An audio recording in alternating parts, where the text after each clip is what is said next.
Class 10 chapter number 3 जिसका नाम है दो चरों वाले रैखिक समीकरणों का युग्म। इसको करने के पहले ना हमें कुछ बेसिक फंडामेंटल सीखना पड़ेगा जिसको बोलते हैं समीकरण बनाना। ठीक है, तो यही उदाहरण एक नंबर से ही स्टार्ट कर लेंगे कि समीकरण सबसे पहले कैसे बनाएंगे, फिर समीकरण अगर दिया हुआ है तो उसको शब्दों में कैसे करके बोलते हैं, फिर ये अगर दोनों आ गए इसके बाद हम ये सीखेंगे कि कैसे करके समीकरण को हल करते हैं। तो सबसे पहले स्टार्टिंग करते हैं समीकरण को बनाते कैसे हैं। तो उदाहरण नंबर 1 में मेरे पास क्वेश्चन दिया हुआ है जिसमें बोला गया है x के 3 गुने और 11 का योग 32 है। तो ऐसे जब भी क्वेश्चन रहता है ना तो सबसे पहले एक एक करके ना डिटेल से समझना है पहले क्वेश्चन को। क्वेश्चन में सबसे पहले बोल रहे हैं कि x है, x का 3 गुना में 11, x का पहले 3 गुना कर रहे हैं। ठीक है, x का 3 गुने और 11 का योग 32 है। बोलने का मतलब पहले ध्यान से समझो। तो यहाँ पे बोलेंगे, तो x का पहले 3 गुना कर रहे हैं तो बोलेंगे एक नंबर में x का कर रहे हैं 3 गुना और इसमें 11 को जोड़ भी रहे हैं। x का पहले 3 गुना किए और 11 को जोड़ रहे हैं तो मिला कितना, 32। तो इसी को अगर और अच्छा से अगर समझे तो इसको ऐसे करके बोल सकते हैं,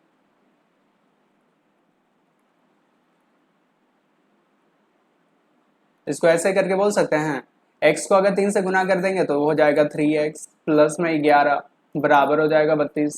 ठीक है, ये मेरे पास समीकरण बन गया। ऐसे ही करके ना हमें समीकरण बनाना है। तो फिर दूसरा क्वेश्चन में बोला गया है, दूसरा नंबर में जिसमें बोला गया है यदि किसी संख्या का 6 गुना में आप 5 घटाएंगे तो 7 प्राप्त होता है।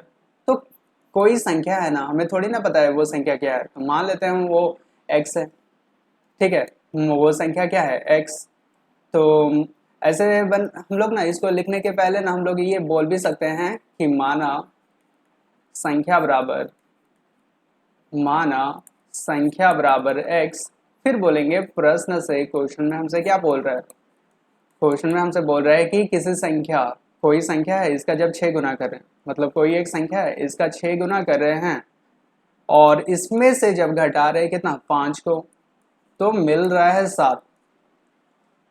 और इसी को आगे अगर हम बोले तो इसको ऐसे करके बोल सकते हैं x को 6 से गुना किए तो हो गया 6x माइनस में 5 बराबर हो गया 7। ये हो गया ना, समीकरण बन गया। यही बस बनाना था। अब क्वेश्चन नंबर 3 पे आते हैं जिसमें पूछा गया है कि m का 1/4 7 से 3 अधिक है। m का पहले बोले कि 1/4 निकालो और वो 7 से 3 अधिक भी होना चाहिए। देखो माना m का 1/4 बोला है ना, तो अब मानने की जरूरत ही नहीं है, बस समीकरण बनाना है। तो ऐसे करके बोलेंगे m का कितना, 1/4। 1/4 बोलने का मतलब कितना हो गया, 1/4। 7 से ज्यादा कितना है, 3। ज्यादा जब भी बोलते हैं मतलब जोड़, 7 से 3 अधिक है। फिर इसको अगर आगे सॉल्व करें ना तो हम क्या जानते हैं, m का मतलब तो m ही हो जाएगा, का मतलब गुना हो जाएगा, 1/4 1/4 लिख लेंगे। और 7 3 10 भी बोल सकते हैं, या फिर 7 इधर प्लस में इधर आ जाएगा तो माइनस हो सकता है, 7 बराबर हो गया 3। जैसे करना है वैसे कर सकते हैं। ठीक है, कोई दिक्कत नहीं है। फिर इसको और अगर आगे सॉल्व करें तो इसको हम ऐसे बोल सकते हैं, m को जब 1 से गुना कर देंगे तो हो जाएगा m/4 में से जब 7 घटा देंगे तो मुझे मिलेगा कितना, 3। ये हो गया ना समीकरण। बस इस तरह से मुझे समीकरण बनाना था। क्वेश्चन नंबर 4 जिसमें बोला गया है किसी संख्या के 1/3 में 5 जोड़ने पर, कोई संख्या है, ठीक है, क्या संख्या है वो तो नहीं पता है, लेकिन वो संख्या का जैसे ही 1/3 निकाल रहे हैं, वो संख्या का 1/3 में जैसे ही 5 जोड़ दे रहे तो 8 मिल जा रहा है। ठीक है, तो इसमें सबसे पहले मानना पड़ेगा, माना संख्या बराबर, मान लिए कि वो संख्या कितना है, x। यहाँ पे x बोल रहे हैं ना तो बार बार x के जगह पे हम लोग कुछ भी मान सकते हैं। ठीक है, तो अब क्वेश्चन में बोला गया है कि x का जब हम लोग निकाल रहे हैं 1/3, किसी संख्या का 1/3 में 5 जोड़ने पर 8 प्राप्त होता है। तो संख्या का 1/3 बोल रहे हैं, तो 1/3 का मतलब कितना हो जाएगा, का 1/3 1/3 में 8 जोड़ने पर, में 5 जोड़ने पर 8 प्राप्त होता है। ठीक है, 5 जोड़ने पर 8 प्राप्त होता है। तो 5 जैसे ही जोड़ते रहे तो मिल कितना रहा है, 8। इसको और अगर बढ़िया से करना है तो x को x से गुना कर, x को x से गुना किए तो x हो गया बटा में 3 प्लस 5 बराबर हो गया 8। हो गया ना, समीकरण बन गया। इस तरह से समीकरण बनाया जाता है। अब उदाहरण 2 को भी समझ लेते हैं, जिसमें बोला गया निम्नलिखित समीकरणों को सामान्य कथनों के रूप में बदलिए। यहाँ पे समीकरण दिया हुआ है, सामान्य कथन के रूप में कैसे करके बोलेंगे, तो इसको इस टाइप से बोलेंगे, x में से देखो 5 घटा रहे तो मिल रहा है कितना 9, तो ऐसे करके बोलेंगे x में से 5 घटाने पर 9 प्राप्त होता है, ऐसे बोल सकते हैं। या फिर x में से 5 निकालने पर 9 प्राप्त होता है, ऐसे भी बोल सकते हैं। तो ऐसे बोल सकते हैं x में से 5 निकालने पर, x में से 5 निकालने पर 9 प्राप्त होता है। हो गया पहला वाला, इसको बोलते हैं शब्दों में। दूसरा वाला को देख लेते हैं अभी, जिसमें बोला गया है कि देखो इसमें 5 को जैसे p से गुना कर रहे हैं तो 20 मिल रहा है, तो यहाँ पे ऐसे बोलेंगे कि 5 और p का गुणनफल 20 के बराबर है। 5 और p का गुणनफल, 5 और p का गुणनफल 20 के बराबर है। ठीक है, हो गया। अब थर्ड वाला को देखना है। थर्ड वाला में ऐसे करके बोल सकते, देखो ना, 3 पहले n के साथ गुना है तो बोलेंगे 3 और n का गुणनफल, 3 और n के गुणनफल, गुना करने को बोला जाता है गुणनफल, गुना करने पर जो मिलता है ना उसको बोला जाता है गुणनफल। इसलिए बोल रहे हैं कि 3 और n के गुणनफल में 7 जोड़ने पर, 7 जोड़ने पर 1 प्राप्त होता है, 1 प्राप्त होता है। ये बस क्वेश्चन था।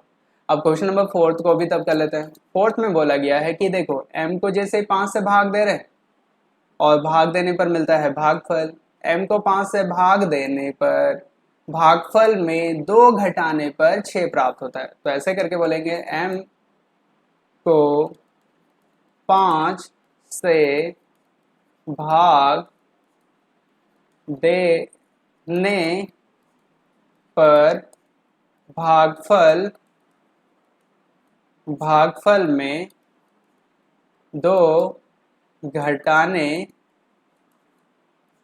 पर 6 प्राप्त होता है। ये तो बस क्वेश्चन था, हो गया कंप्लीट। अब क्वेश्चन नंबर 3 पे आते हैं। उदाहरण नंबर 3, जिसमें पूछा गया है निम्नलिखित स्थितियों पर विचार कीजिए।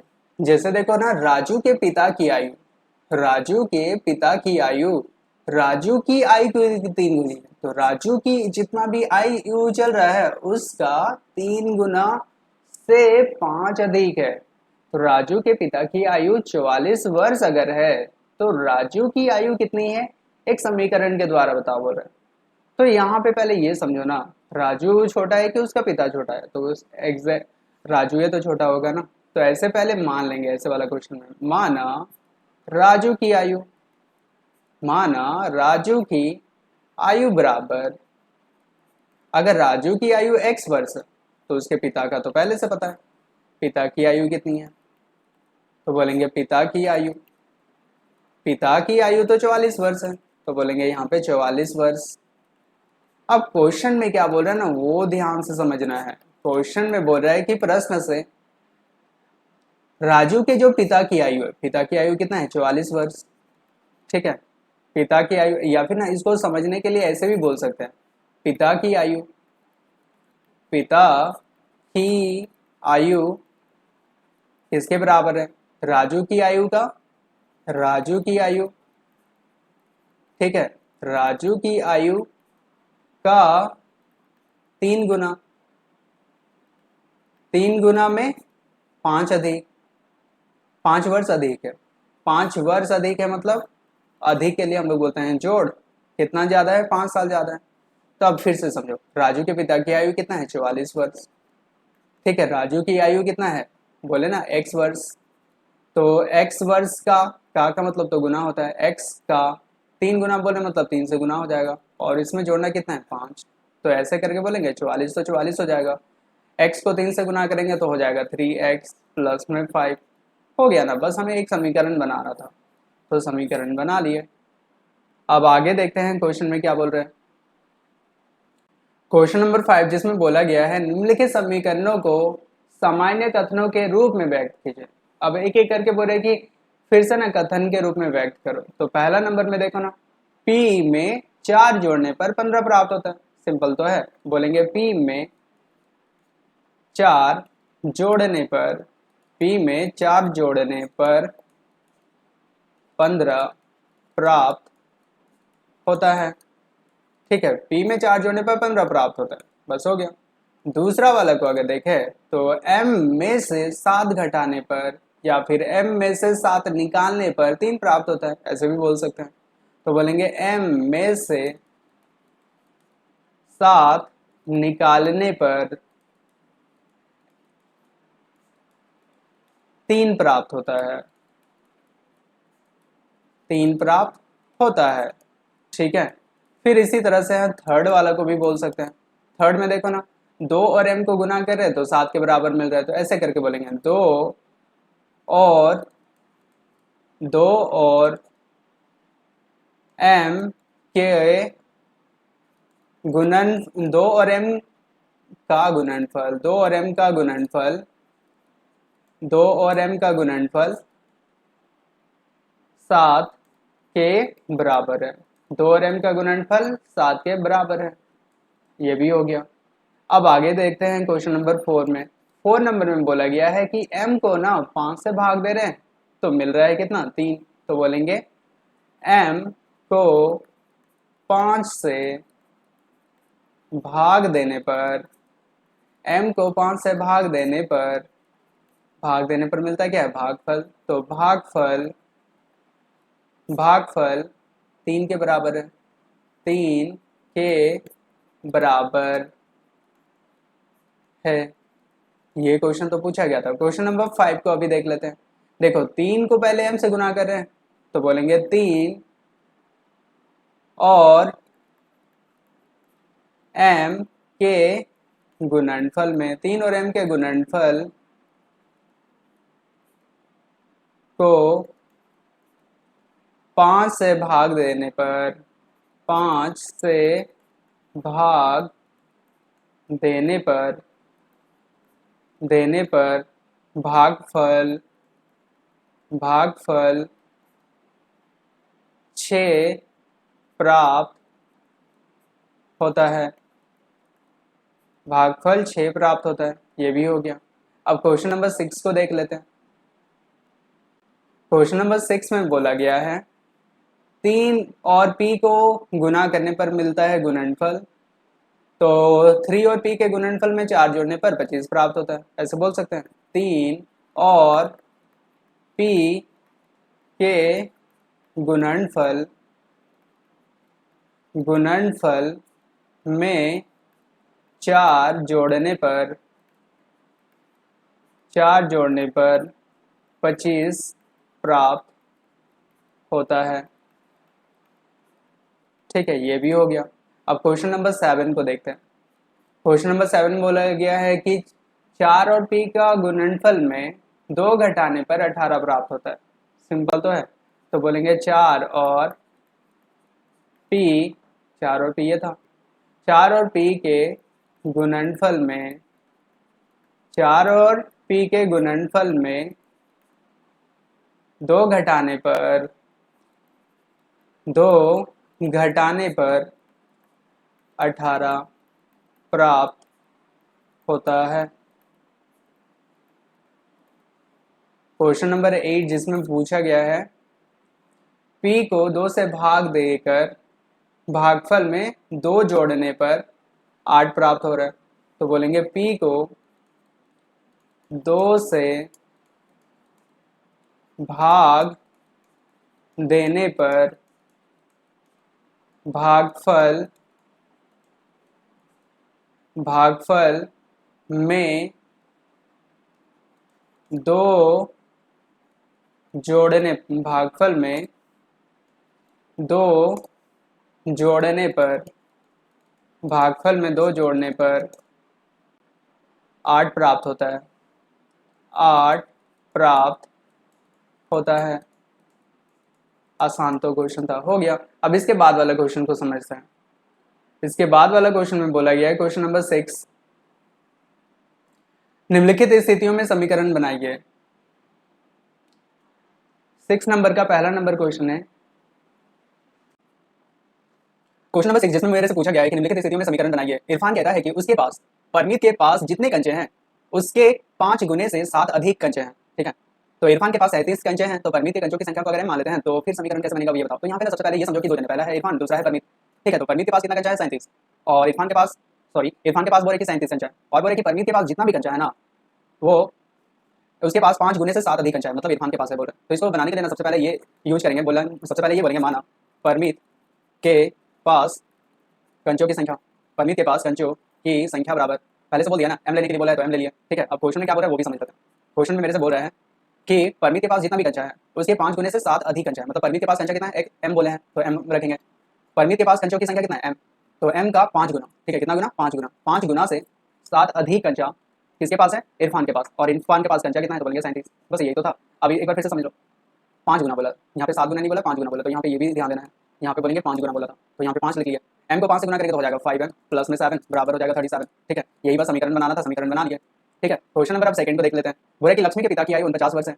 लक्ष्मी के पिता की आयु 49 वर्ष, उनकी आयु लड़की की आयु की 3 गुने से 4 वर्ष अधिक है। तो लक्ष्मी की आयु को अगर 22 वर्ष मानेंगे तो लक्ष्मी की आयु कितना होगा, मतलब एक तरह से समीकरण बनाना है। तो सबसे पहले ये बोल लेते हैं, माना लक्ष्मी की आयु, माना लक्ष्मी की आयु बराबर, अगर लक्ष्मी की आयु को अगर y मान लेंगे तो प्रश्न से, क्वेश्चन में क्या बोला था, उसके पिताजी की जितनी भी आयु है और लक्ष्मी की आयु का 3 गुना से 4 वर्ष अधिक है। ठीक है, मतलब पिता की जो आयु है, ठीक है, पिता की आयु लक्ष्मी की आयु की, लक्ष्मी की आयु का 3 गुना से 4 ज़्यादा है, तो सेम तो हो गया। लक्ष्मी के पिता की आयु तो पहले से दिया हुआ है 49 वर्ष, 49 वर्ष लिख लिए। और लक्ष्मी की आयु कितना है? तो बोलेंगे y का 3 वर्ष 3 गुना है और उसमें बस 4 ज़्यादा है, तो 49 को 49 लिख लिए, y को 3 से गुना किया तो 3y प्लस में 4 हो गया।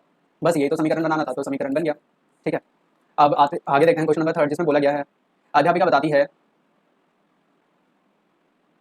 क्वेश्चन नंबर 3 जिसमें बोला गया है कि अध्यापिका बताती है कि उनकी कक्षा में एक विद्यार्थी द्वारा प्राप्त किया गया अधिकतम अंक, प्राप्त किए गए न्यूनतम अंक का 2 गुना से 7 अधिक है। तो प्राप्त किए गए अधिकतम अंक अगर 87 है तो न्यूनतम प्राप्त किए गए अंकों को एल मान लीजिए। तो ये भी आसान है, जो भी बोले कि न्यूनतम अंक है ना उसको एल मान लो, तो वो बोलेंगे माना न्यूनतम अंक बराबर एल। और प्रश्न से क्वेश्चन में क्या बोल रहे हैं? क्वेश्चन में ये बोल रहा है कि जो अधिकतम अंक जो है ना, अधिकतम अंक जो है वो न्यूनतम अंक का, न्यूनतम अंक का यानी कि गुना, न्यूनतम अंक का अधिकतम अंक जो है वो न्यूनतम अंक का 2 गुना से 7 ज़्यादा है। ठीक है, 2 गुना से 7 ज़्यादा है, 2 गुना से कितना ज़्यादा है? 7 ज़्यादा है। ठीक है, न्यूनतम अंक का पहले 2 गुना किया और इसमें बस 7 जोड़ दिया, और अधिकतम अंक तो पहले से बताया, कितना बोलेंगे? अधिकतम अंक था 87। ठीक है, तो यहाँ पे बस ये लिख देंगे, अधिकतम अंक कितना था? 87, न्यूनतम अंक था एल, गुना 2 हो गया प्लस में 7, फिर इसको अगर बनाए तो 87 को 87 लिख लिया, एल को 2 से गुना करेंगे तो बोलेंगे 2l प्लस में 7 हो जाएगा। तो यही तो बस बोला गया था, समीकरण बनाओ, समीकरण बना लिए। ठीक है, अब क्वेश्चन नंबर 4 को समझते हैं। क्वेश्चन नंबर 4 में देखो क्या बोल रहे हैं, एक समद्विबाहु त्रिभुज में शीर्ष कोण जो है प्रत्येक आधार कोण का 2 गुना है। शीर्ष कोण आधार कोण का 2 गुना है, तो प्रत्येक आधार कोण को अगर बी मान लीजिए, बी डिग्री अगर है, तो याद रखें कि त्रिभुज के तीनों कोणों का योग 180 डिग्री होता है। तो क्वेश्चन नंबर 4 को इस टाइप से समझना है, इसके लिए थोड़ा सा रफ भी बना लेते हैं। इस तरह से बोल रहा है कि एक समद्विबाहु त्रिभुज है, समद्विबाहु त्रिभुज इसको बोलते हैं जिसकी 2 ठू भुजा बराबर होगा, 2 ठू भुजा बराबर है तो 2 ठू कोण भी बराबर होगा। ठीक है, तो इसको हम लोग आधार कोण बोलते हैं। आधार कोण को बोले कि बी से दिखाओ। ठीक है, तो बोल रहे हैं इसमें पहले लिख लेते हैं, माना आधार कोण बराबर बी डिग्री। ठीक है, कितना है? बी डिग्री, कोई दिक्कत नहीं है। अब क्वेश्चन में ना प्रश्न से क्या बोल रहा है वो भी तो समझना है। प्रश्न से ये बोल रहा है कि ये जो शीर्ष कोण है इसको बोलते हैं शीर्ष कोण। ठीक है, और ये दोनों को बोल रहे हैं आधार कोण। ठीक है, तो क्वेश्चन में बोल रहा है कि आधार कोण जो है ना, क्वेश्चन में ये बोल रहा है कि ये जो ऊपर में शीर्ष कोण है, शीर्ष कोण जो है वो आधार कोण का, आधार कोण का कितना है? देखो तो एक बार फिर से, शीर्ष कोण जो है ना वो आधार कोण का 2 गुना, बस इतना तो बोला। शीर्ष कोण जो है वो आधार कोण का 2 गुना है, 2 गुना, बस इतना तो बोला था, लिख लिया। ठीक है, शीर्ष कोण कितना है? ए।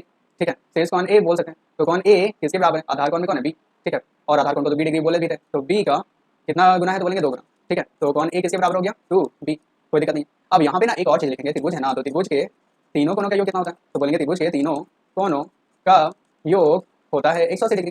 ठीक है, तो अब इसके लिए भी तो समीकरण बनाना है ना, तो ऐसे करके बोल सकते हैं, कोण ए को, कोण बी को और कोण सी को, तीनों कोण को जब जोड़ेंगे तो 180 डिग्री मिलेगा। तो कोण ए कितना है? ए मतलब शीर्ष कोण, शीर्ष कोण किसके बराबर है? 2b। ठीक है, और बी तो पहले से बी के बराबर होगा, और सी भी किसके बराबर होगा? बी के बराबर होगा, क्योंकि दोनों ही आपस में बराबर है। ठीक है, इसीलिए बी को तो भी ये लिखेंगे। ठीक है, और सी को भी क्या लिखेंगे? बी बराबर हो जाएगा 180 डिग्री। क्यों लिखा? तो यहाँ पे साइड में ना रीजन भी बोल सकते हैं, कौन बी बराबर है कौन सी का, और दोनों ही अगर आपस में बराबर है तो हम बोल सकते हैं कौन बी किसके बराबर? बी। आधार कौन को भी माने थे इसलिए बी डिग्री हो गया। अब इसको जब आगे सॉल्व करेंगे, देखो ना 2 3 4 टोटल मिला के 4 भी हो गया, 4b = 180। बस हमें एक समीकरण बनाना था, समीकरण बना लिया, खत्म हो गया। अब आगे वाले क्वेश्चन को समझते हैं।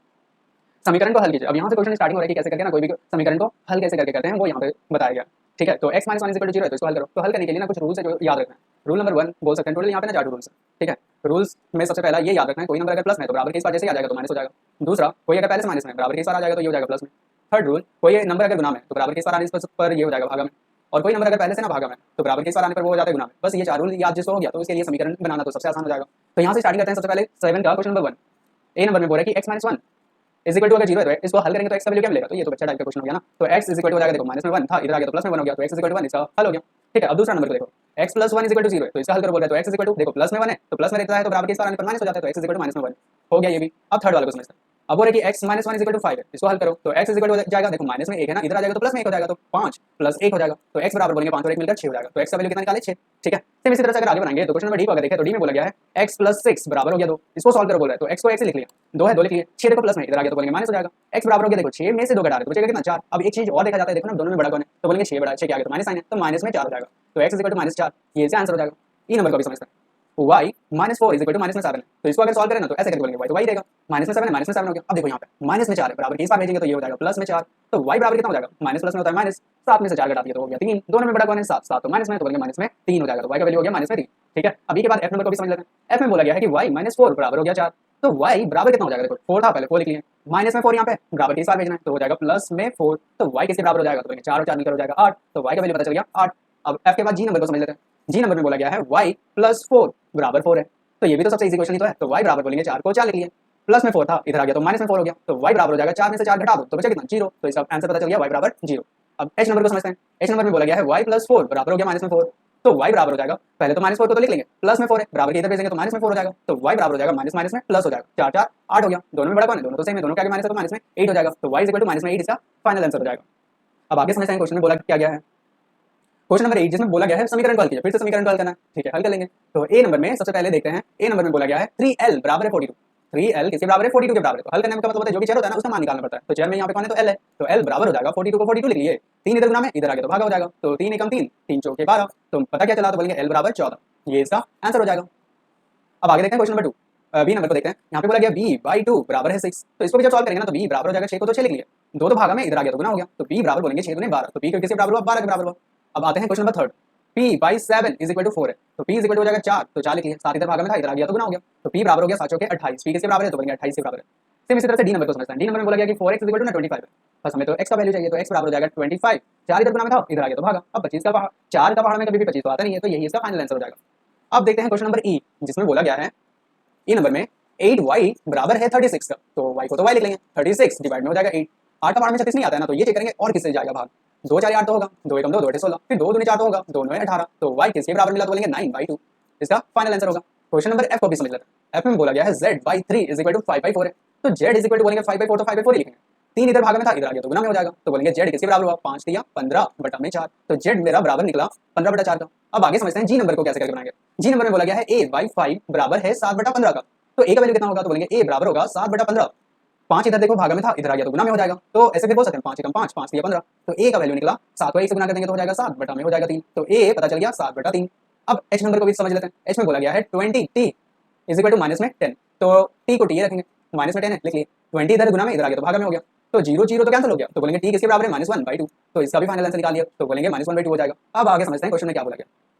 क्वेश्चन नंबर 9 जिसमें बोला गया समीकरण को हल कीजिए। ये से जब भी क्वेश्चन इस टाइप से रहता है ना तो सबसे पहले यही बेसिक 4 रूल तो बस याद रखना, कोई नंबर प्लस में तो बराबर के इस पार जैसे आएगा माइनस हो जाएगा, माइनस में बराबर के इस पार आने पर प्लस, गुना में है बराबर के इस पार आने पर भागा, पहले से भागा में गुना में बराबर के इस पार आएगा तो हो जाएगा गुना में, बस यही तो रूल्स है, ये रूल जिसको याद हो गया उसके लिए तो ये सब तो बच्चा टाइप का क्वेश्चन हो जाएगा। अब इसको समझ लेते हैं। सबसे पहले देखो 9 नंबर का ए नंबर का सॉल्यूशन समझते हैं। 10p इज इक्वल टू हो गया 100, तो p का वैल्यू बोले कितना होगा ये निकालो, तो p को p रखेंगे बराबर हो जाएगा 100 100 लिख लिए, 10 गुना में था इधर आ गया तो भागा, अब देखो ऊपर से 0 नीचे से 0 कैंसिल हो गया, तो बचा कितना, तो बोलेंगे बचा कितना 10 बचा, तो p बराबर हो गया 10। ठीक है, आंसर तो पता चल गया। अब आगे समझते हैं क्वेश्चन नंबर बी जिसमें बोला गया है 10p प्लस 10 बराबर हो गया 100, तो इसको जब सॉल्व करेंगे ना 10p को 10 लिखेंगे, 100 को 100 लिखेंगे, प्लस में 10 था इधर आ गया तो माइनस में 10 हो गया, तो 10p इज इक्वल टू हो जाएगा 100 में से 10 घटा दिया तो 90 हो गया, तो p बराबर हो जाएगा 90, 10 इधर गुना में था इधर आ गया तो भागा, 0 0 कैंसिल हो गया, तो बोलेंगे p किसके बराबर है 9 के बराबर है। ठीक है, ये भी सॉल्व हो गया। अब सी नंबर को समझते हैं। सी नंबर में बोला गया है p/4 इज इक्वल टू 5 है, तो p बराबर हो गया 5 गुना 4, तो p बराबर हो जाएगा 5 4 20 हो जाएगा। ठीक है, तो p किसके बराबर हुआ 20 के बराबर हुआ। अब डी नंबर भी समझना है। डी नंबर में बोलेंगे -p/3 इज इक्वल टू 5 है, तो -p इज इक्वल टू बोल सकते हैं 5, 3 इधर भाग में था इधर आ गया गुना हो गया, तो -p इज इक्वल टू हो गया 5 3 15, ठीक है, तो माइनस भी मेरा 15 के बराबर हो गया। ठीक है, तो माइनस भी 15 के बराबर हुआ ना, तो जब भी वैल्यू निकालते हैं ना वो कभी भी माइनस में नहीं होना चाहिए, तो दोनों तरफ माइनस से गुना कर दो। तो दोनों तरफ अगर माइनस से गुना करेंगे ना तो यहाँ पे देखो होगा क्या, इधर माइनस नहीं था तो यहाँ पे माइनस आ जाएगा, और यहाँ पे माइनस माइनस प्लस में पी हो जाएगा। पी किसके बराबर हुआ तो बोलेंगे माइनस में 15। ये इसका फाइनल आंसर होगा। अब आप समझते हैं आगे वाला क्वेश्चन, क्वेश्चन नंबर ई, जिसमें बोला गया है ई नंबर में बोला गया है 3p/4 = 6। तो इसको सॉल्व करने के लिए ना पहले ये करेंगे, 3p को 3p लिख लिए, 6 है 6 लिख लिए, 4 इधर भाग में था इधर आ गया तो गुना हो गया, तो p बराबर बोलेंगे 6 चौके 24, 3 इधर गुना में था इधर आ गया तो भागा, 3 8 24, तो p किसके बराबर है तो बोलेंगे 8 के बराबर है। फिर f नंबर को समझ लेते हैं, जिसमें बोला गया 3s = -9, तो s = हो जाएगा -9 डिवाइड में 3। 3 का पार्ट में 9 कितने बार में आएगा, 3 बार में, तो लिख लिए 3, तो s किसके इक्वल हुआ तो बोलेंगे -3 के बराबर हुआ। ठीक है, s किसके बराबर है -3, तो ये इसका फाइनल आंसर हो जाएगा। जी नंबर को भी समझना है, जी नंबर में देखेंगे तो ये पता चलता है कि 3s जो है 3s + 12 = 0, तो 3s = -12 हो गया, 12 था ना यहाँ पे प्लस में था इधर आ गया चला गया तो माइनस हो गया, तो s = बोलेंगे -12, 3 इधर गुना में है इधर आ गया तो भागा हो गया, तो बोलेंगे 3 चौके 12, तो s मुझे पता चला -4। ठीक है, कोई दिक्कत नहीं है। h जी तक कंप्लीट हो गया, अब h नंबर भी बना लेते हैं। h नंबर को पहले समझ लो, 3h तो बहुत इजी है, h में देखो ना क्या बोल रहे हैं 3s = 0, तो s = हो जाएगा 0/3। अब ऊपर में जब भी 0 रहेगा यानी कि s = मुझे 0 मिलेगा, इसका आंसर भी समझ में आ गया। अब करते हैं क्वेश्चन नंबर आई, जिसमें बोला गया 2q = 6। आई नंबर में बोल रहा है कि 2q = 6 है, तो q बोलेंगे 6, 2 इधर गुना में इधर आ गया तो भागा, 2 3 6, तो q किसके बराबर है तो बोलेंगे 3 के बराबर है। ठीक है, ये भी समझ में आ गया। अब आगे आई के बाद जे नंबर को समझना है, 2q - 6 = 0। जे नंबर में बोल रहा है 2q - 6 = 0, तो 2q हो जाएगा माइनस में 6 है ना, इधर भेज दिया तो प्लस में 6, तो q बराबर बोलेंगे 6/2, 2 3 6, तो q का वैल्यू कितना पता किया तो बोलेंगे 3, q बराबर 3 हो गया। ठीक है, अब के नंबर को भी समझना है, के नंबर जैसे बोले ना, के नंबर में पहले समझो ना क्वेश्चन क्या है, तो 2q + 6 = 0 तो बोलेंगे 2q + 6 = 0, तो 2q को 2q लिख लिया बराबर बोलेंगे प्लस में 6 है ना, इधर आ गया तो माइनस में 6 हो गया, तो q बराबर बोलेंगे -6 डिवाइड में 2, तो 2 3 6, तो q बराबर मिला -3। ठीक है, तो q किसके बराबर है -3 का। ठीक है, एक लास्ट क्वेश्चन है इसको भी समझ लेते हैं, 2q + 6 = 12, 2q + 6 एल नंबर में 2q + 6 = 12, इसको समझ लेते हैं। 2q + 6 = 12, इसको सॉल्व करने के लिए ना पहले ये समझते हैं, 2q को तो 2q लिख लेंगे बराबर 12 12 लिख लेंगे, 6 यहाँ पे प्लस में इधर आ गया तो माइनस में 6 हो गया। अब 2q को में से सिर्फ q को लिखेंगे। ठीक है, 12 में से 6 घटाएंगे तो बचेगा कितना 6, 2 इधर गुना में था इधर आ गया तो भागा हो गया, 2 का पार्ट में 6 कितना बार में आता है 3 बार में, तो इससे मुझे ये पता चल रहा है q किसके बराबर है 3 के बराबर है, ये तो मुझे पता करना था। ठीक है, समीकरण को सॉल्व करने तो अभी समझ में आ गया होगा। अब आगे देखते हैं क्वेश्चन नंबर 1, अभी जिसमें बोला गया निम्नलिखित स्थितियों के लिए समीकरण पहले बनाइए और उन्हें हल करके अज्ञात संख्याएं ज्ञात कीजिए। पहले समीकरण बना लो और उसके बाद उसको हल करो। ठीक है, तो ऐसे कैसे करके हल करेंगे वो थोड़ा ध्यान से समझना। तो सबसे पहले ये समझना बोले कि एक संख्या है, एक संख्या का सबसे पहले 8 गुना कर रहे हैं, 8 गुना में 4 जोड़ रहे हैं तो 60 मिल रहा है, तो वो संख्या क्या हो सकता है उसके बारे में बताओ। ठीक है, बना लेंगे, क्या दिक्कत है। इसको सॉल्व करने के लिए ना सबसे पहले देखते हैं संख्या है बोला ना, कौन सा संख्या है वो तो नहीं पता, तो बोलेंगे माना संख्या बराबर x है। ठीक है, अब क्वेश्चन क्या बोला था एक बार फिर से समझ लेते हैं, जिसमें बोला गया है एक संख्या है, संख्या का 8 गुना में 4 जोड़ो। ठीक है, संख्या क्या है x, संख्या का 8 गुना में 4 जोड़ दो बोल रहे हैं। ठीक है, जोड़ने पर मिल कितना रहा 60 प्राप्त हो रहा है। ठीक है, ऐसे एक लाइन अभी लिख रहे हैं, ठीक है, बार-बार ऐसे लिखेंगे नहीं, अब एक बार बस समझाने के लिए लिख रहे हैं। x एक संख्या है, का मतलब गुना, कितना गुना है 8 गुना, में जोड़ना कितना है 4, जोड़ने पर मिल कितना रहा है 60, तो इसको ऐसे भी बोल सकते हैं। ठीक है, x को 8 से गुना करेंगे तो हो गया 8x + 4 बराबर हो गया 60। ठीक है, तो ये संख्या कितना है यही तो पता भी करना है ना, पहले समीकरण बनाने के लिए बोला ये हो गया इसका समीकरण, अब इसको हल करो बोले, तो हल करने के लिए 8x को 8x लिख लेंगे बराबर हो गया 60 को 60 लिख लेंगे, प्लस में 4 था इधर आ गया तो माइनस में 4 हो गया, तो x बराबर बोलेंगे 60 में से अगर 4 घटा देंगे तो बचेगा कितना 56, 8 इधर गुना में इधर आ गया तो भागा, 8 7 56, तो x किसके बराबर है तो बोलेंगे 7 के बराबर। ठीक है, तो वो संख्या क्या है तो बोलेंगे वो संख्या ना 7 है। हो गया क्वेश्चन सॉल्व। अब क्वेश्चन नंबर 2 को समझते हैं, बोल रहा है कि एक संख्या का ना 1/5 घटाने पर ना, एक संख्या का 1/5 घटा 4 संख्या 3 देता है, तो इसमें भी हम वैसे करके करेंगे। दूसरा नंबर है ना, तुम बोल देंगे पहले माना संख्या बराबर x है। ठीक है, अब क्वेश्चन में क्या बोल रहा है वो भी तो समझना है ना, तो क्वेश्चन में बोल रहे हैं एक संख्या है। ठीक है, संख्या क्या है x, और x का कितना 1/5, x का पहले 1/5 गुना है और इसमें से भी घटाना कितना है, x/5 में घटाना है 4 तो मिलता है 3। ठीक है, x का 1/5 में घटाना है 4 तो मिलता है 3 मिलता है, बस ये क्वेश्चन तो था। अब देखो ना इसको x को जब 1 से गुना कर देंगे तो हो जाएगा x डिवाइड में 5, अब माइनस में 4 था इधर आ गया तो प्लस में 4 हो जाएगा, तो 3 + 4 हो गया। फिर अगर आगे सॉल्व करें तो इसको हम ऐसे बोल सकते हैं, x को x लिख लिया बराबर 4 और 3 मिलकर हो गया 7। ठीक है, 5 इधर भाग में था इधर आ गया तो गुना में हो गया, तो x बराबर हो गया 7 × 35। ठीक है, यही तो बस पता करना था, पहले समीकरण बना बोला था तो समीकरण ये हो गया, हल ये हो गया। ठीक है, यही करना था। अब आगे समझ लेते हैं क्वेश्चन नंबर 3, बोल रहा है कि यदि मैं किसी संख्या का 3/4, कोई एक संख्या है, कोई संख्या पता थोड़ी ना है तो वो संख्या को x मान सकते हैं, वो कोई संख्या में बोल रहे हैं x है, x का 3/4 लेकर उसमें 3 जोड़ो, तो जितना बोल रहे हैं ना पहले उतना कर लेते हैं। कोई एक संख्या बोल रहे हैं, 3rd नंबर का क्वेश्चन है, तो माना संख्या बराबर x। ठीक है, तो प्रश्न से x का 3/4 बोलने का मतलब क्या होगा 3/4, x का 3/4 निकाल रहे हैं। ठीक है, x का 3/4 निकालने पर उसमें 3 जोड़ने पर मुझे 21 मिल रहा है। ठीक है, x का 3/4 निकाले उसमें 3 जोड़ने पर मुझे 21 मिल रहा है, यही बोला था ना, 3 जोड़ने पर मुझे 21 मिल रहा है। तो अब ये बताओ कि वो है कितना, तो इसको एक बार बढ़िया से लिख लेते हैं, x को x लिख लिया, का मतलब हो गया गुना, 3/4 को 3/4 लिख लिए। ठीक है, प्लस में 3 बराबर हो गया 21, और अगर समझना है ना तो इसको ब्रैकेट डाल दो तो और बढ़िया से समझ में आ जाएगा। x को जब 3 से गुना करेंगे तो हो जाएगा 3x/4 प्लस 3 बराबर हो गया 21। ठीक है, ये हो गया समीकरण। अब इसको हल करो, तो हल करने के लिए हम इसको ऐसे बोल सकते हैं 3x/4 को 3x/4 ही लिखो, 21 से 21 लिख लो, प्लस में 3 था इधर आ गया तो माइनस में 3 हो गया, तो बोलेंगे 3x किसके बराबर हुआ 18, 19 20 18 हो गया। ठीक है, अब 4 देखो इधर ना भाग में था इधर आके गुना हो गया। ठीक है, तो यहाँ पे फिर आगे बोल सकते हैं 3x बराबर हो गया 18 का 18 18 4 72 और 3 इधर गुना में था, इधर आ गया तो भागा, तो x बराबर हो गया 72 बटा में 3, 3 दूनी 6 हो गया और एक आ गया तो 3 छक 3 चौके 12 होता है ना, 3 दूनी 6 3 चौके 12, तो x बराबर पता चल गया 24। ठीक है, x का वैल्यू तो पता चल गया, समीकरण भी बता दिए और समीकरण का हल भी बता दिए। अब आगे समझना है क्वेश्चन नंबर डी, जिसमें बोला गया जब मैंने किसी संख्या का 2 गुना करके ना 11 घटाया तो परिणाम मुझे 15 प्राप्त हुआ। कोई संख्या है उसका पहले 2 गुना किया और 11 घटाते हैं तो 15 मिलता है, तो इसको भी समझ लेते हैं। क्वेश्चन नंबर 4, कोई संख्या बोला ना, वो संख्या तो नहीं पता है तो बोलेंगे वह संख्या बराबर x। अब क्वेश्चन में बोल रहे हैं कोई संख्या का पहले 2 गुना करें, x का 2 गुना कर दिए, ठीक है, x का 2 गुना किए और उसमें से 4 घटा दिए तो मुझे मिला कितना, तो मुझे मिलता है 15।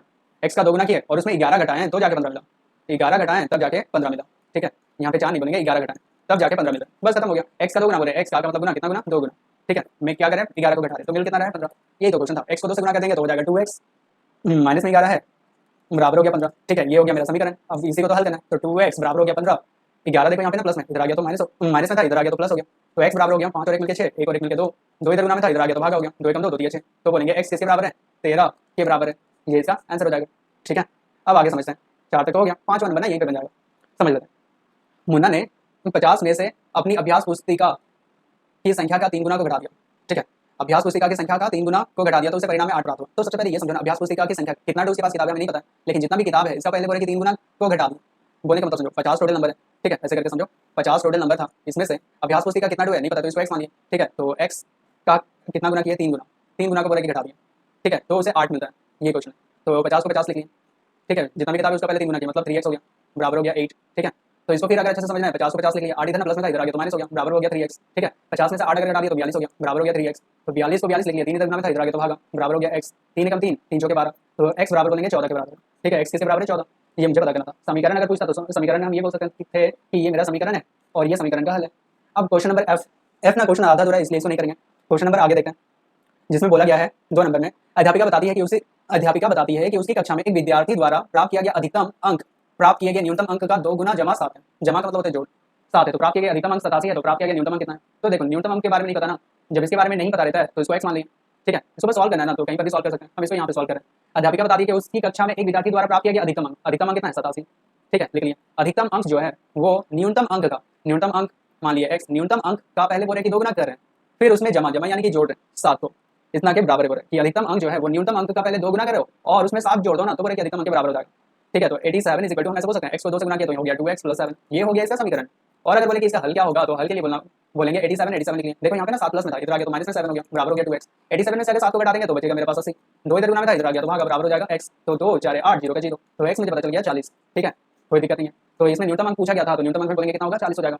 अब क्वेश्चन नंबर सेकंड को देखते हैं, किसी समद्विबाहु त्रिभुज में आधार कोण बराबर होता है, शीर्ष कोण अगर 40 डिग्री है तो इस त्रिभुज का आधार कोण कितना होगा ये बता दो, ये भी तो आसान क्वेश्चन है ना, तो इसको बनाने के लिए ना छोटा सा बस ट्रिक यूज कर देखो, ये होता है समद्विबाहु त्रिभुज, ठीक है, जिसमें 2 भुजा बराबर है, 2 कोण भी बराबर है, दोनों कोण बोले कि बराबर है, ठीक है, अब दोनों कोण बराबर है और ऊपर वाला जो शीर्ष कोण है ना ये बस 40 डिग्री है, ये बोल दिया, ठीक है, तो इसमें एक चीज बोलना पड़ेगा, आधार कोण के बारे में कुछ नहीं बोला तो आधार कोण को ना मानना पड़ेगा, तो इसको मान लिया कितना x है, माना आधार कोण कितना है x, ठीक है। अब बोल सकते हैं क्वेश्चन में क्या बोल रहा है, एक त्रिभुज है ना, त्रिभुज के तीनों कोणों का योग कितना होता है 180 डिग्री, तो ऐसे बोल सकते हैं अगर मान लो ना कि इस तरह से a b c अगर त्रिभुज होता तो ऐसे करके बोलते हैं ना कौन a कौन b कौन c, ये तीनों को जोड़ने पर मुझे मिलता है 180 डिग्री। एक चीज और कौन b और कौन c तो दोनों ही बराबर है, कौन a की जगह पे 40 बिठा दिया, कौन b की जगह पे देखो x आधार कोण तो x माने, आधार में तो दोनों ही, इसको भी बोलेंगे x है और इसको भी बोलेंगे x है, ठीक है, b की जगह पर भी x हो गया और c की जगह पर भी x हो गया बराबर हो गया 180 डिग्री, ये भी समझ में आ गया। तो अब आगे समझते हैं, 40 देखो यहाँ पे प्लस में, इधर आ जाएगा तो माइनस हो जाएगा, x और x मिलकर हो गया 2x बराबर बोलेंगे 180 180 हो गया, 40 में प्लस में था, इधर आ गया तो माइनस हो गया, ठीक है, तो यहाँ से हम ऐसे बोल सकते हैं 2x बराबर हो गया 180 में से 140 को घटा 180 में से 40 घटा देंगे तो बचेगा कितना 140, 80 में से 40 घटा दिया 40 हो गया। अब बस ये समझना है, देखो तो x के साथ ना 2 गुना में, तो x को यहीं पे रख दो, 140 था 140 लिख लो, 2 गुना में था, इधर आ गया तो भागा हो गया ना, 2 7 14 हो गया 0 का 0, तो इससे मुझे ये पता चल रहा है x कितना हुआ 70 डिग्री, तो x यानी कि कौन आधार पता चल गया, और मुझे ये तो पता करना था आधार कौन में तो 2 है, तो बोलेंगे कौन b और कौन c दोनों ही मेरा कितना है 70 डिग्री, ठीक है, यही मुझे पता करना था। अब आते हैं क्वेश्चन नंबर 3 पे। 3 नंबर में बोला गया है कि सचिन द्वारा बनाए गए रनों की संख्या, सचिन जितना भी रन बना रहा है राहुल द्वारा बनाए गए रनों की संख्या की 2 गुनी है, मतलब राहुल कम बना रहा है सचिन ज्यादा रन बना रहा है, राहुल कितना कम बना रहा है ये तो नहीं पता, तो मान लेते हैं राहुल ने कुछ x रन बनाया होगा, ठीक है, जितना दूर समझ में आता है ना उतना तो पहले लिख लिया करो, तो क्वेश्चन को समझना और बढ़िया हो जाता है। तो बोलेंगे माना राहुल द्वारा बनाए गए रन, राहुल कितना रन बनाया x। अब आते हैं क्वेश्चन पे, ठीक है, प्रश्न से क्वेश्चन में क्या बोले सचिन जितना रन बना रहा है, सचिन तो कितना रन बनाया ये तो नहीं पता, लेकिन बोल रहे कि राहुल द्वारा बनाया गया रन का 2 गुना है, ठीक है, सचिन जितना भी रन बनाया है बोले कि राहुल जितना रन बनाया उसका 2 गुना है, ठीक है, और साथ में बोले कि उन दोनों द्वारा मिलाकर बनाए गए कुल रन एक दोहरे शतक से बस 2 कम है। एक चीज और भी बोल दिया है ना, तो दोनों ने कितने रन बनाए हैं ये बता दो। पहला चीज ये बोल रहा है कि राहुल ने अगर इतना रन बनाया तो सचिन कितना रन बनाया, सचिन रन बनाया बराबर, ऐसे बोल सकते हैं सचिन राहुल से 2 गुना रन बनाया, मतलब अगर राहुल ने x रन बनाया तो सचिन 2 गुना रन बनाया। फिर एक और चीज बोला गया था, ठीक है, अकॉर्डिंग टू क्वेश्चन एक और चीज बोला गया, दोनों के रन को अगर जोड़ देते हैं ना, पहला राहुल ने बनाया x रन, सचिन ने बनाया 2x रन, दोनों के रन को ऐसे जोड़ देते हैं, दोहरा शतक से बस 2 कम है। शतक का मतलब होता है 100, दोहरा शतक मतलब कितना हो जाएगा 200, 200 से दोहरा शतक से बस 2 कम है, बोलने का मतलब -2 हो गया। तो x और 2x ऐसे करके बोलेंगे, x और 2x दोनों को मिला दिए तो कितना हो जाएगा 3x इज इक्वल टू 20 में से 200 में से अगर 2 घटा देंगे तो 198 हो जाएगा, ठीक है, ये हो गया मेरा समीकरण, ठीक है। अब इसको हल करने के लिए जब बोला जाएगा तो x इज इक्वल टू हो जाएगा 198, 3 इधर गुना में था इधर आ गया तो भागा, 3 छक 18 हो गया, एक आ गया 3 छक 18, तो राहुल ने रन बनाया 86, ठीक है, ये ऐसे करके बोल सकते हैं। सचिन का कितना बनाया होगा 2x बोलने का मतलब 86 गुना 2, ठीक है, 6 दूनी 12 हो गया, 6 दूनी 12 और 1 मिलके 13, 132 राहुल ने बनाया, ठीक है, राहुल रन बनाया कितना 132 और सॉरी सचिन डबल रन बनाया था ना, तो ये सचिन द्वारा बनाया गया रन है, ठीक है, ये किसने बनाया सचिन ने और ये किसने बनाया राहुल ने, ठीक है, राहुल 1 रन बनाया था मतलब 66 रन हो गया, सचिन कितना रन बनाया 132 रन, ये बस क्वेश्चन में पूछा गया था। अब आगे समझ लेते हैं क्वेश्चन में क्या बोला गया है, बस हो गया, क्वेश्चन तो खत्म हो गया, ठीक है। अब फिर से देखो क्वेश्चन नंबर 3 में जिसमें पूछा गया है कि इरफान कहता है उसके पास परमीत के पास जितने कंचे हैं, ठीक है, इरफान कहता है उसके पास परमीत के पास जितने कंचे हैं, देखो 2 जन है, इरफान है और दूसरा है परमीत, इरफान कहता है उसके पास परमीत के पास जितने कंचे हैं उसके 5 गुने से 7 अधिक कंचे हैं, ठीक है, मतलब परमीत के पास कम कंचे हैं तो इसको मान लिया कि x, इरफान कहता है कि परमीत के पास जितने कंचे हैं मान लिया x, इसका 5 गुना में से 7 अधिक कंचा किसके पास है, इरफान के पास है, ठीक है, ऐसे बोल रहा है, और इरफान के पास टोटल मिलाकर 37 कंचा है, तो परमीत के पास तो कितना कंचा हो गया ये बता दो। इसी को जब आगे बढ़ाएंगे तो देखो ना x को जब 5 से गुना करेंगे तो हो जाएगा 5x + 7 और इरफान के पास कंचों की संख्या कितना है 37। फिर अगर आगे बढ़ाएंगे तो यहाँ तो बोल सकते हैं 5x = 37 प्लस में 7 है इधर आ गया तो माइनस में 7 हो गया, तो 5x बराबर हो गया 37 में से 7 घटा दिया तो 30 हो गया, x बराबर हो गया 30, 5 इधर गुना में था इधर आ गया तो भाग 5 6 30 हो जाएगा, तो x बराबर हो गया 6, ठीक है, तो 6 कंचा किसके पास है परमीत के पास है, ये बस क्वेश्चन पूछा गया था, खत्म हो गया। अब आगे देखते हैं क्वेश्चन नंबर 2 जिसमें बोला क्या गया है, ये थोड़ा ध्यान से समझना। लक्ष्मी के पिता की आयु ना 49 वर्ष, यदि आयु लक्ष्मी की आयु की 3 गुने से 4 वर्ष अधिक है, उनकी आयु लक्ष्मी की आयु की 3 गुने से 4 वर्ष अधिक है, तो लक्ष्मी की आयु कितनी है ये बता दो। तो लक्ष्मी ये बार बार नाम आ रहा ना, तो लक्ष्मी की आयु कितना है थोड़ी ना पता है, तो बोलेंगे लक्ष्मी की आयु को ना मान लो कि लक्ष्मी की आयु कितना है x वर्ष अगर है, ठीक है, तो अब क्वेश्चन में क्या बोल रहा है ये भी तो समझना है ना, अकॉर्डिंग टू क्वेश्चन जिसमें बोला गया है कि लक्ष्मी के पिता की आयु पता है, ठीक है, लक्ष्मी के पिता की आयु लक्ष्मी की आयु का 3 गुना से 4 अधिक है, लक्ष्मी का आयु का 3 गुना से 4 वर्ष अधिक है उसके पिताजी की आयु, ठीक है, ऐसे बोल रहा है क्वेश्चन, पिताजी की जो आयु है लक्ष्मी की आयु का 3 गुना से 4 अधिक है, बस, तो इसको सॉल्व करो, x को 3 से गुना करेंगे तो हो जाएगा 3x + 4, पिताजी की आयु कितना है 49 वर्ष, लिख दियो, ठीक है, तो ये हो गया मेरा समीकरण। अब बस इसको हल करना है, तो हल करने के लिए यहाँ पे यूज करेंगे 3x को 3x लिख लिए, बराबर हो गया 49 को 49 लिख लिए, प्लस में 4 था इधर आ गया तो माइनस में 4, x बराबर हो गया, देखो 9 में से ना 4 घटा दिया तो हो गया 5 और यहाँ पे 4 है तो 4 ही होगा, ठीक है, 3 इधर गुना में था इधर आ गया तो भागा हो गया, 3 का 3 बचे 15, तो x मेरा बराबर हुआ 15 का, ठीक है, यही तो मुझे पता करना था, लक्ष्मी की आयु कितनी है 15 वर्ष, खत्म हो गया क्वेश्चन। अब क्वेश्चन नंबर 3 को थोड़ा ध्यान से समझना। 3 में बोला गया है कि सुंदर ग्राम के निवासियों ने अपने गांव के एक बाग में कुछ पेड़ लगाए हैं, कितना पेड़ लगाया ये नहीं पता, उसमें से कुछ पेड़ फलों के हैं, उन पेड़ों के संख्या जो फलों के नहीं है, फलों वाले पेड़ों की संख्या के 3 गुने से 2 अधिक है, फल वाला कितना पेड़ है नहीं पता ना, तो इसको बनाने से पहले ना यही पहले मान लो कि माना फलों वाले पेड़ों की संख्या, फल वाला पेड़ कितना है नहीं पता है ना, तो इसको हम मान लेते हैं कि x। अब स्टार्ट होता है क्वेश्चन जिसमें बोला गया है कि जितना भी टोटल पेड़ लगाया है, ठीक है, तो उन पेड़ों की संख्या जो फलों के नहीं है, फलों वाले पेड़ों की संख्या, फल वाले पेड़ों की संख्या कितना है x का, बोले कि 3 गुना करके उसमें से 2 ज्यादा है, किसका, बिना फल वाले जो फलों के नहीं है, और टोटल बिना फल वाले कितने पौधे हैं 77, तो लगाए गए फलों वाले पेड़ों की संख्या कितनी है ये बता दो। अब बोले कि इसको सॉल्व करके ना x का वैल्यू बता दो कितना है, खत्म हो जाएगा, x को 3 से गुना करेंगे तो हो जाएगा 3x + 2 बराबर हो गया 77, ठीक है, ये अब समीकरण हो गया, बस इसको हल करना है, 3x को 3x लिख लेंगे, 77 में से 2 प्लस में था इधर आ गया तो माइनस हो गया, तो फिर इसको जब आगे सॉल्व करेंगे तो 3x बराबर हो गया 77 में से 2 घटा दो, 77 में से अगर 2 घटा देंगे तो मिलेगा कितना, तो बोलेंगे 75 मिला, तो x बराबर बोलेंगे 75 को अब 3 से बस भाग दे दो, 3 से भाग देंगे तो 3 दूनी 6 बोलेंगे और 3 × 5 = 15, तो फल वाले पेड़ों की संख्या कितना हो गया, तो बोलेंगे 25 और बिना फल वाले पेड़ों की संख्या कितना है 77, ये मेरा क्वेश्चन था। आई होप कि सभी के सभी क्वेश्चन समझ में आ गए होंगे, ये सभी बेसिक क्वेश्चन सब था।